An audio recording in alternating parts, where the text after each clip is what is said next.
Ah, Hal. Are you going to the meeting with Margrave Jobst as well? I am. What about Istvan? I assume... That we didn't catch him? No. Because if we had, you'd be the first one to know. Have no fear. We'll get him eventually. I hope you're right. Anyway, let's go and see what Jobst wants from us.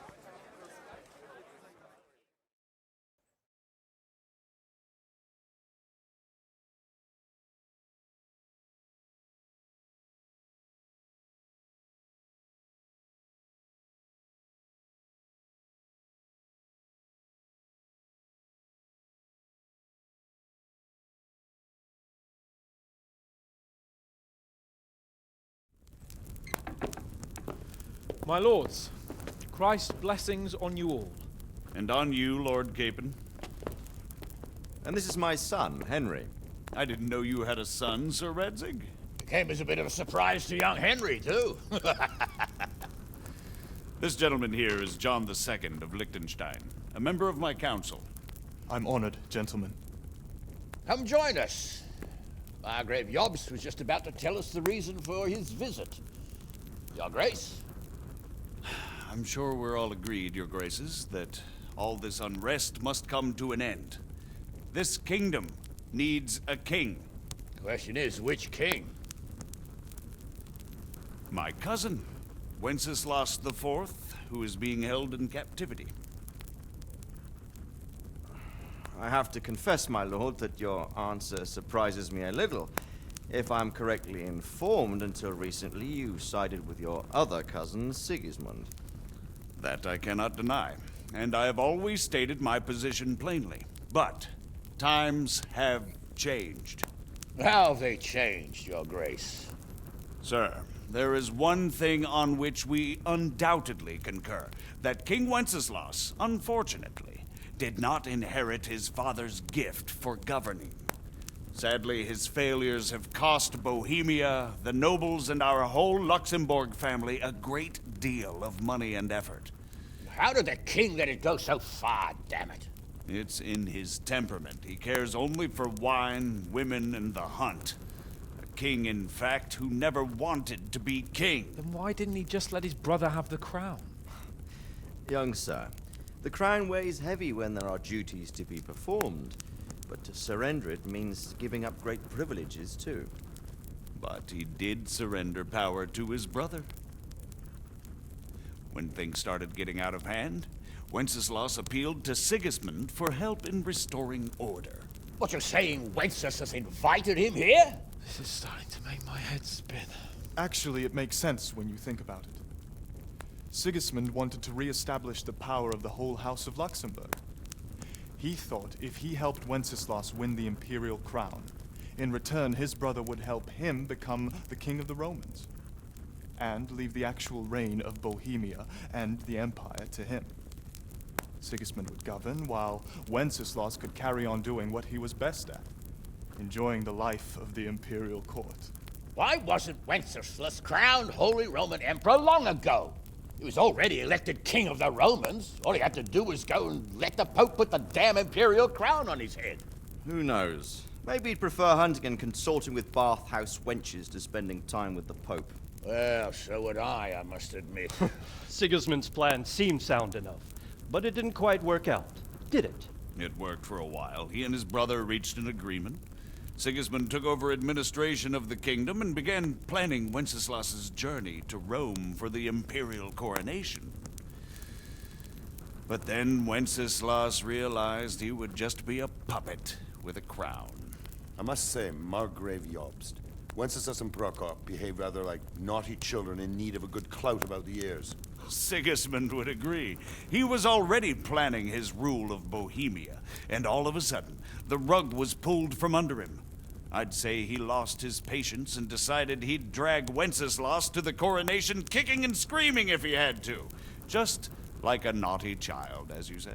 So he abducted him and your brother Prokop too, if I heard correctly. Correct. And you helped him do it, if I heard correctly. Yes, your graces, it's true. I was there when Sigismund abducted Prokop. I thought everything could somehow be settled, that we could make my brother see sense. But Sigismund just wanted to put an end to the dispute once and for all, whatever the cost. There was nothing I could do to stop him. And that's one of the reasons why I'm here. Ah, The worst of it is that it was all for nothing. Instead of putting a stop to the revolt, it escalated it, and the result is this chaos we have today. That's true enough, sir. But I must admit now, I'm not sure what your position is. The king is incompetent, but we must protect him? The simple truth, gentlemen, is that for all of Wenceslas's faults, we have no one else. So we'll have to make do with his idleness. people like him, though. But what can we do now? Sigismund has the League of Lords behind him. Otto von Bergolf, Heinrich von The Rosenberg. situation has gotten completely out of control. Now even the nobles of the League of Lords are realizing that Sigismund wasn't the right choice. So now Berghoff is on your side. Are we to assemble an army together with him and face Sigismund on the field of battle? We're not in Hungary now. Such affairs may be settled elegantly, without unnecessary hostilities or expenses. I have negotiated an alliance with the Hungarian bishops, the Polish, and of course the Czech nobility, against Sigismund. Every day he is losing the ground under his feet, and that's why I need your help too. What kind of help, though? Sigismund has a massive army, and Rosenberg, Berghoff, and Prague are behind him. Do you have an army you could face him with? But that's not what I mean at all. There's been a revolt against Sigismund in Hungary, partly due to my efforts, and now he'll have to choose whether he wants to gain the Bohemian crown, which is a very risky enterprise, or hold on to the Hungarian one. He can't have both. And there's a tough struggle awaiting him in Hungary. I'm not sure he'll win, and Rosenberg and Berghoff know it too. They're not stupid. If the Bohemian nobility stands together, they will turn. We are men of little consequence, Margrave. Radzig here lost everything because of his alliance with Wenceslas. Sir Divish came within a hair of the same fate. Even Rattay is defenseless against Sigismund and the League of Lords. What's more, Your Grace, King Wenceslas languishes in captivity in Vienna. He can't rule too well from there. And what do you propose?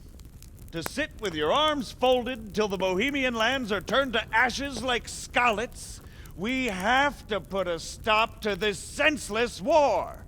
And do you know, sir, what the true position of the League of Lords is? I'm not on the best of terms with them at this moment, so you'll have to ask them yourselves. Yes. Why not? I'll go and visit Berghoff at his castle and we'll see what he tells me. You know, that's not such a bad idea, young sir. True. Though a little risky. I doubt Berghoff would harm a blue-blooded envoy. And you can find out what he has to say about developments and what the League of Lords is planning. Then we'll decide what to do next. I'll help you compose a letter to him. I'd like Henry to come with me. Why not? He's proven himself an able investigator, and he'll also be a good bodyguard if anything should happen. And I'll send Sir John here to Kuttenberg to be my eyes and ears there. I believe both your reports will help us get a better grip on the situation. When can you set out? Just as soon as I've packed my things. Excellent. Margrave Jobst and I will draft a letter. Get ready, and we'll meet back here.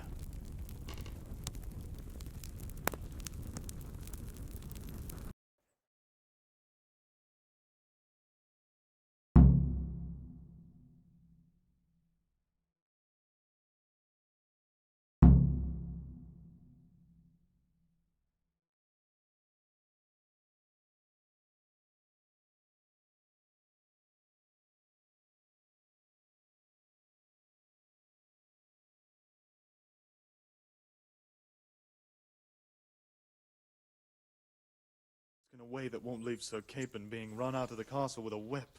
Exactly. How about writing that you're concerned about current events and that you want to see things settled peaceably? And then ask the opinion of the League of Lords. God save you. And what they want to do about freeing King Goodbye. Whether I they didn't know think anything liberating about King yachts, Wenceslas I'd say IV he's might right. contribute to Absolutely resolving the dispute. And what they plan I've heard to too do much about about the it god-awful already. mess in this country. Likewise. Steps they envisage taking to So, it looks like you're off on a mission. Yes. I can't wait. I don't want to dampen your spirits, my boy, but watch out. These are evil times, and who knows what can happen along the way. Not to mention that Bergov is no saint. Don't worry. I know. You've shown you can fend for yourself, but do take care. You'll be traveling as Lord Capon's bodyguard. You'll be there to make sure nothing untoward happens to him. Keep your eyes peeled and your ears wide open. What Bergov tells you is one thing, but what you see may be quite another. Rest assured, Father. And don't get embroiled in anything else. Just hand over the letter, hear out his reply, and return. Yes. Very well. Bergov is at Trotsky Castle. I think you'll find it quite an eye-opener. It's one of the finest castles in the land. It's 3 days' ride from here, so unless you hit a snag along the way, you'll be back soon enough. Any questions?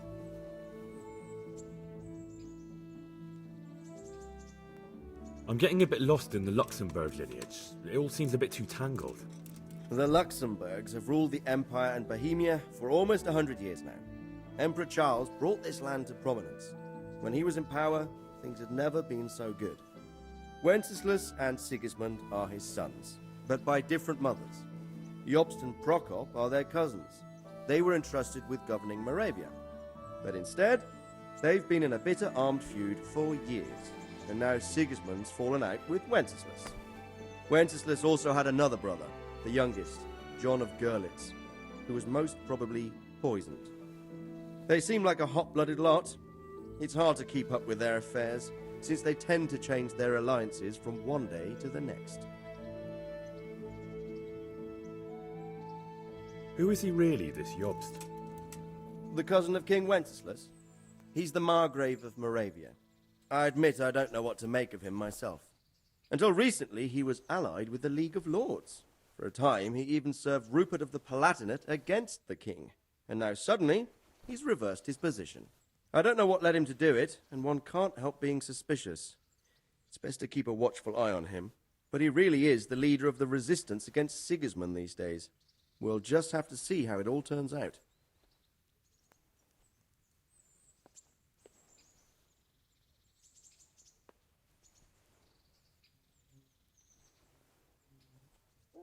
I'm a bit concerned so many people seem to think so little of King Wenceslas. You knew him, didn't you? What's he really like? Well, there's no straightforward answer to that question. He certainly makes a great hunting and drinking companion, but he can be very fiery and impetuous when things don't go how he'd like them. He never had much of a head for high office. He finds it tiresome. But once a man's grasped the scepter, it's hard to let it go again. You can't just abscond. You've seen for yourself what happens when he disappears for a few months.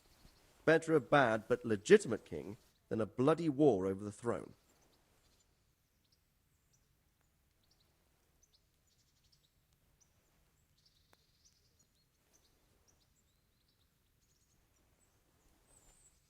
Who is this Prokop that Job spoke of?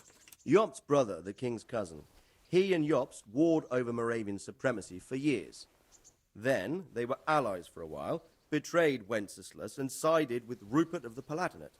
But after Sigismund abducted Wenceslas, Prokop fomented a revolt against him, and Sigismund had him captured. Politics. Make of it what you will. I, for one, can't make head or tail of it most of the time.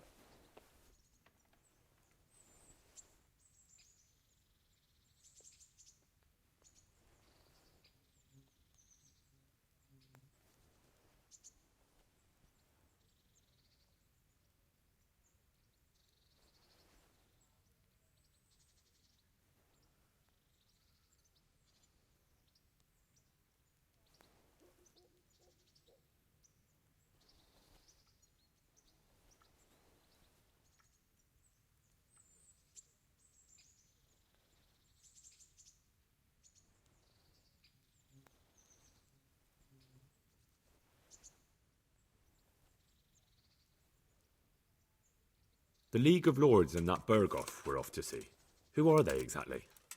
The lords of the powerful houses. Heinrich of Rosenberg, Otto of Berghoff, Heinrich of Radetz, and others. They're unhappy with the way their influence declined after Wenceslas surrounded himself with the lesser orders of nobility. They abducted the king years ago and made him bow to their will. They got away with it that time, and now they've joined forces with Sigismund and done it again.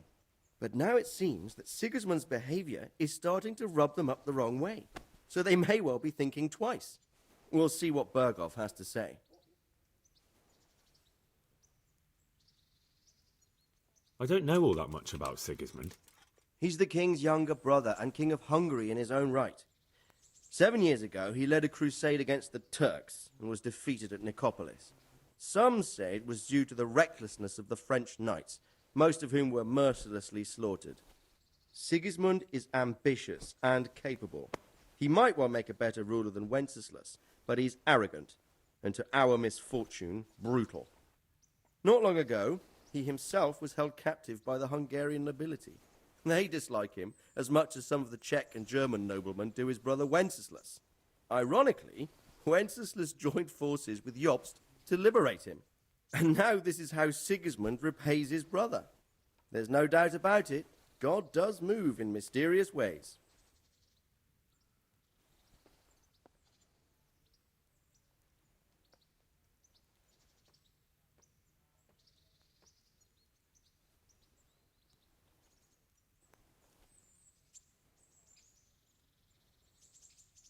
Rupert of the Palatinate. That's a name I hadn't heard before today. Rupert is the Prince Elector of the Palatinate. What's a Prince Elector? The Prince Electors are dignitaries of the Holy Roman Empire who have the right to elect the King of the Romans, who would then be crowned Holy Roman Emperor by the Pope. Rupert took the title for himself with the help of 3 other Prince Electors, even though Wenceslas had already been appointed. Some of the nobility in the empire recognized Rupert's claim, but when he went to Rome to be crowned emperor, it turned into a fiasco. Now he's doing his utmost to get Wenceslas to acknowledge him, but so far without success. So, now we have 2 kings of the Romans. Jobst sided with Sigismund for a while, but now he's switched allegiance. He seems to do that quite a lot.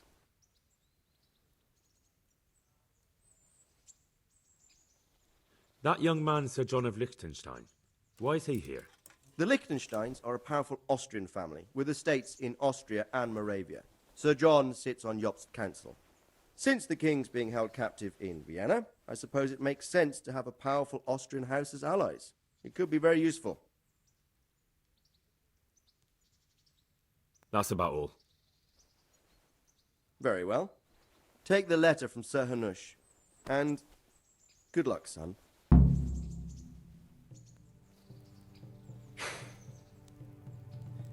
So what do you think of it all, Sir Divish? I think I don't know what to think. If I didn't know anything about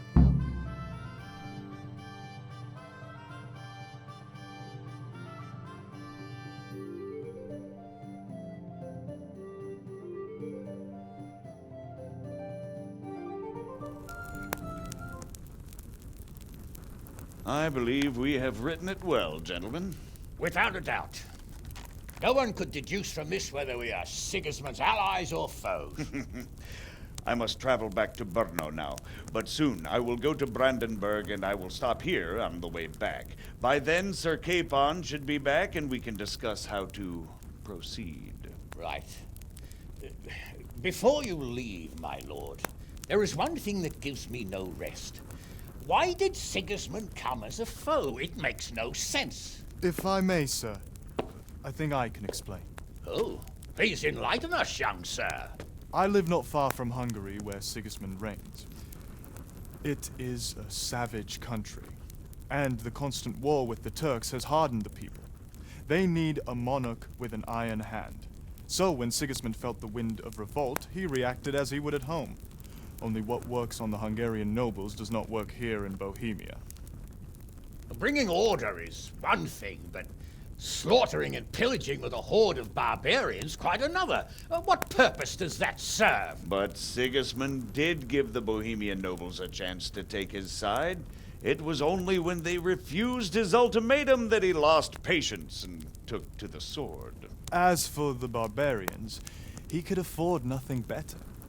The Hungarian nobility would gain nothing from joining his campaign in Bohemia. He didn't have enough coin for a regular army, and so he recruited the Cumans. What he does not pay them, they make up for in plunder. But in the end, he didn't have enough to even satisfy the Cumans. That's why he raided Gutenberg and Skalitz. He wanted the silver. That makes sense. My lords, how's the letter coming along? It's done. Then we can be on our way. Now remember what we said, boy. All you have to do is deliver the letter, listen to the answer, and come back here. Don't provoke Berghoff in any way. Provoke? Me? Never, Uncle. We'll be back in a few days. Farewell, your graces. Come, Henry, my men are waiting. I wish you Godspeed.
So, can we set off now, Henry?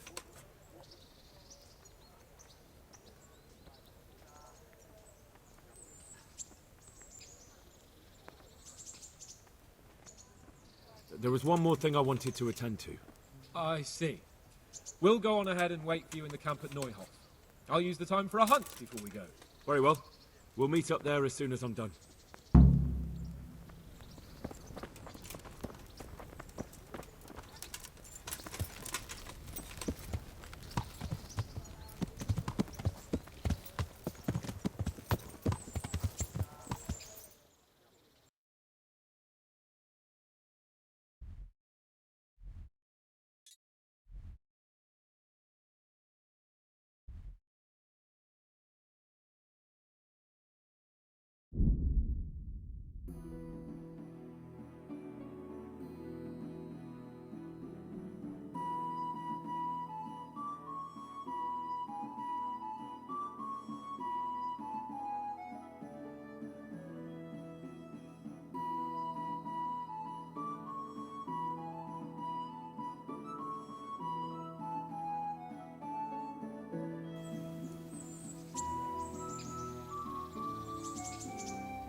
God. No, let me sleep.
I've got something for you.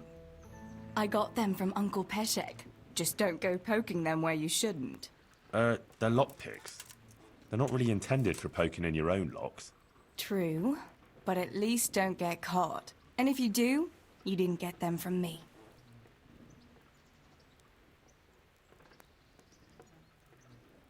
Wouldn't you like to take a stroll somewhere? In this weather? Let's leave it for another time, eh?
You're dead.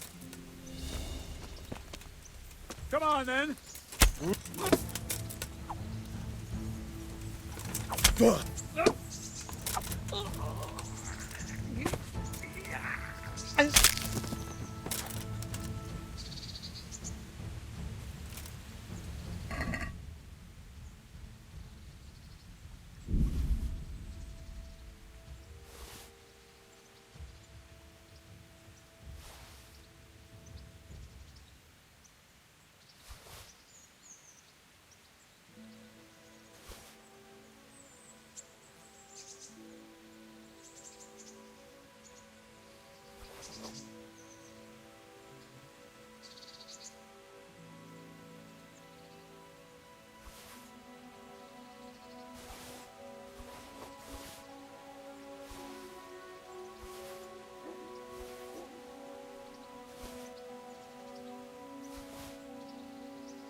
Yeah.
Yeah.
How about it, Henry? Can we go? Are you ready for this? Of course. At last I'll get to see more of the country and have a bit of an outing. Quite.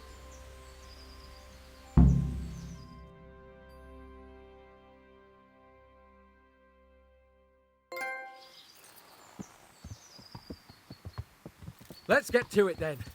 I finally have the feeling we're doing something worthwhile. We're helping to save the king.